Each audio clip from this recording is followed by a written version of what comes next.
Every single day, without exception, we scroll past the same performance. Rented Lamborghinis parked perfectly in front of glass skyscrapers. Stacks of cash carefully arranged on marble countertops. Designer labels oversized, loud, deliberately impossible to ignore. Luxury vacations filmed from first-class seats. Infinity pools. Private villas suspended over turquoise water. Welcome to Elux, your gateway to elite luxury and the wealth psychology of the ultra-rich. If you're ready to stop pretending and start building, hit subscribe. Let's get into it. It's the same visuals, the same angles, the same soundtrack of success, and all of it screams one message. This is wealth, not quietly, not subtly, aggressively. And for a moment, just a moment, you pause. Not because you want to, not because you plan to, but because something inside you reacts. That subtle pressure in your chest, that uncomfortable tightening behind your ribs, that question you don't say out loud but feel immediately, did I miss something? Did everyone else figure out the game except me? Because it feels like success has a uniform now, a look, a sound, a lifestyle. And if you're not wearing it, or at least posting it, it feels like you're falling behind. Like you're losing a race you never consciously agreed to run. A race where the finish line keeps moving, and the people in front never seem to slow down. But today, we break the illusion. Not by attacking luxury, not by shaming ambition, and not by pretending money doesn't matter. Today, we expose the traps that create the broke millionaire. The person who earns a fortune, appears successful, but lives one unexpected expense away from panic. And more importantly, we reveal the mindset of silent, stealthy, generational wealth. The kind that compounds quietly, survives recessions, and never needs to announce itself. But what if I told you something deeply unsettling? Something that challenges almost everything you've been taught about money. That the man revving that Lamborghini at the traffic light might have a net worth of zero. That the watch on his wrist could be financed. The car leased, the apartment rented, the lifestyle borrowed. That every symbol of success you see might be held together by monthly payments, fragile credit, and constant stress. And at the same time, the quiet man mowing his lawn in a faded t-shirt, driving a 10-year-old sedan, living in a modest house on an unremarkable street, might be worth $10 million.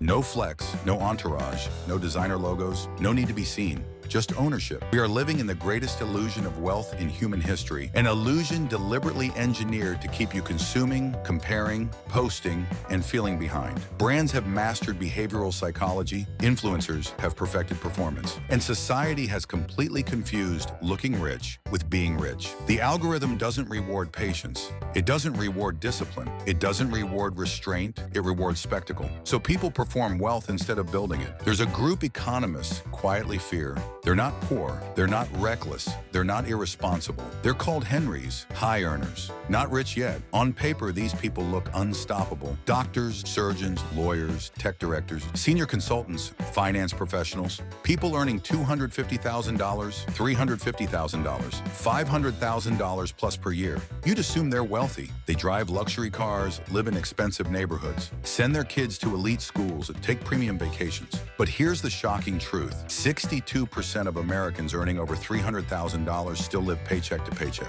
Pause on that. These aren't careless people. These aren't financially illiterate people. These are disciplined, educated, high IQ professionals. So how does this happen? The answer is simple and dangerous. Lifestyle creep. Lifestyle creep doesn't feel like failure. It feels like progress. You get a raise, so you upgrade the car. Another promotion, so you buy the bigger house. A bonus, so you move into a nicer neighborhood. Private school tuition, premium vacations, luxury gyms, exclusive memberships, convenience services that promise to buy back your time. Each upgrade feels justified. I worked hard for this. This is what success looks like. I deserve this. And maybe you do, but slowly, almost invisibly, your expenses rise to meet your income. Then they exceed it. You aren't building wealth, you're building a lifestyle that must be constantly fed. This is where the golden handcuffs snap shut. When your lifestyle requires $20,000, $30,000, $40,000 per month just to exist, you can't quit your job. You can't slow down. You can't take creative risks. You can't pivot. You don't own your time. Your lifestyle owns you. You are trapped, earning big, saving little, and quietly terrified of losing the image you worked so hard to create. This is the broke millionaire. Not broke in income, broken freedom. Here's the truth most people never hear. True wealth is not income. It is the gap, the space between what you earn and what you keep. A millionaire who saves nothing is poorer than a teacher who saves consistently. Because wealth isn't about how fast money enters your life. It's about how long it stays. Money that passes through your hands but never settles, never becomes power. Until you master that gap, you will always be earning like the rich and living like the broke. Now let's go deeper. Why do intelligent, disciplined people fall for this trap? Why does the urge to act rich feel almost irresistible? It starts with a strange category in economics called Veblen goods. In a normal market, when prices rise, demand falls. But luxury markets work in reverse. The higher the price, the more desirable the item becomes. Because the price itself becomes the signal. You're not buying leather. You're not buying steel. You're not buying craftsmanship. You're buying exclusivity. You're buying a shortcut to status, a visible marker in a social hierarchy. You're paying to silently say, I can burn money, survive. But the deeper psychological trap is even more dangerous. It's called the Diderot effect. Diderot lived a modest, content life until he received one luxurious gift, a beautiful scarlet robe. Suddenly, everything else he owned looked inferior. The desk felt cheap. The furniture felt outdated. The decor felt embarrassing. So he bought a new desk, then new curtains, then new decorations. One upgrade triggered a chain reaction of spending. That eventually pushed him into debt. This wasn't stupidity, it was identity disruption. And this is exactly what happens today. You buy the luxury car, and suddenly your clothes feel outdated. You buy the watch, and your phone feels cheap. You upgrade the apartment, and your furniture feels embarrassing. One purchase infects your entire identity. This is not accidental. This is psychology weaponized against your wallet. The ultra-rich understand this. They don't upgrade because something looks cheap. They upgrade because it creates leverage. They don't chase novelty. They chase durability.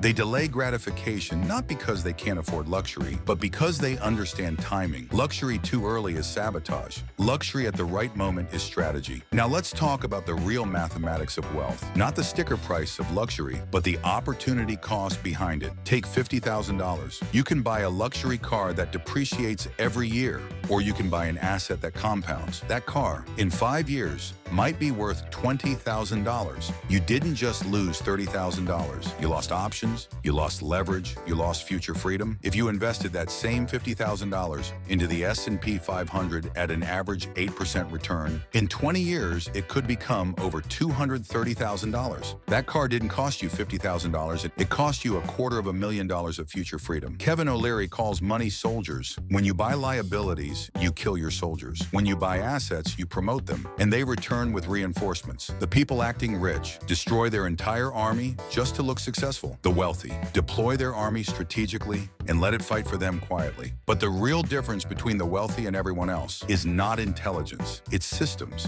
The wealthy don't ask, can I afford this? They ask, what does this delay? They don't measure purchases in dollars. They measure them in years of freedom. Every decision passes through one filter. Does this move me closer to independence or deeper into dependence? This brings us to the 3 rules of stealth wealth. Rules not designed to impress, rules designed to endure. Rule number 1, the 2X rule. If you can't buy something twice in cash without hesitation, you can't afford it. This rule removes emotion. It eliminates impulse decisions. It forces intentional luxury. Not can I make the payment, but can I absorb this loss and feel nothing? If the answer is no, you're not buying luxury, you're buying stress. Rule number 2, the crossover point. The real finish line isn't saving money, it's the crossover point. The moment your assets generate more income than your lifestyle costs. At that moment, everything changes. You stop trading time for money. You start trading money for freedom. You gain leverage. You gain patience. You gain silence. This is when wealth stops being fragile and starts becoming permanent. Rule number 3, silence is power. In the luxury world, loud wealth is insecurity. Quiet wealth is dominance. The wealthiest people in any room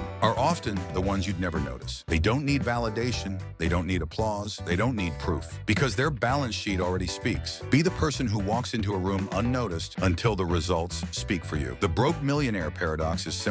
You can choose to look rich now and stay poor forever, or you can build wealth quietly, strategically, permanently. If this video opened your eyes, leave a like. It helps this message reach others trapped in the illusion. And if you're ready to step into elite wealth, hit subscribe. This is Elux, your gateway to elite luxury. I'll see you in the next video.